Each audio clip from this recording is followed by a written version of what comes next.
Hello guys, என் தங்கச்சி leave விட்டதுலேருந்து வெளில போகலன்னு கேட்டா, சரி அவளை கூட்டிட்டு நம்ம பீச்சுக்கு இன்னைக்கு கிளம்பி வந்தாச்சு. பாருங்க ஃப்ரெண்ட்ஸ், என்னை விசில் அடிக்க கூடாதுன்றாங்க. ஜிம் அந்த இதெல்லாம் பண்ணுவாங்க பாத்தீங்களா, அதுல கூட ஏற விடக்கூடாதுன்றாங்க. என்ன நியாயம் பார்த்துருங்க. அவங்க வந்து எங்களை வந்து விசில் அடிச்சு வந்து நீங்க போங்க அப்படின்னு சொன்னாங்க. நான் பதிலுக்கு ஓகேன்னு. வீடியோ கூட எடுக்கக்கூடாதா? இல்ல எனக்கு புரியல, வீடியோ எடுக்கக்கூடாதா? ஆக்சுவலி லாஸ்ட் மந்த் நாங்கள் இந்த வீடியோ எடுத்தோம், போஸ்ட் பண்ணுறதுக்கு லேட் ஆகிடுச்சு, சாரி. நாங்களும் இதை பார்த்தோன்னே எக்ஸைட்டடாக கிளம்பி வந்தாச்சு அதில் போடலான்ட்டு. கீழே இருக்கிறதுலாம் எடுத்து எல்லோரும் போட்டாங்க. பட் அது டம்மி பாவா, அதில் ஒன்றுமே இல்லை. என்ன குடிக்கிறீங்க? நல்லா இருக்கா? நாங்களும் கொஞ்ச நேரம் விளையாடிட்டு அங்கே உட்காந்து வேடிக்கை பார்த்துட்டு ரிலாக்ஸ் பண்ணிட்டு இருந்தோம்.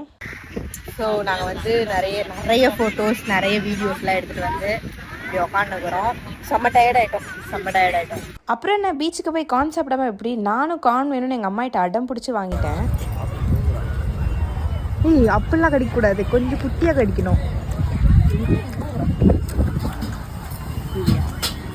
நல்லா இல்லையா? இது ஸ்வீட் கார்ன்.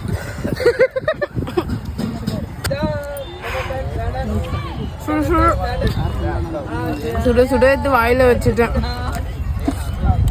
சூடா இருக்குன்னு முன்னாடி ஒரு வார்த்தை சொல்லக்கூடாது. இது சூடா தான் இருக்குது. நான் அப்படியே உள்ளேந்து எடுத்து ஆன்னு வச்சிட்டேன் வாயில. டே ஃபுல்லாக என்ஜாய் பண்ணிட்டு நல்லா சாப்பிட்டு ஃபைனல் டச்சாக ஒரு ஐஸ்கிரீமை சாப்பிட்டு நாங்களும் சேஃபாக வீட்டுக்கு கிளம்பியாச்சு. பாய்.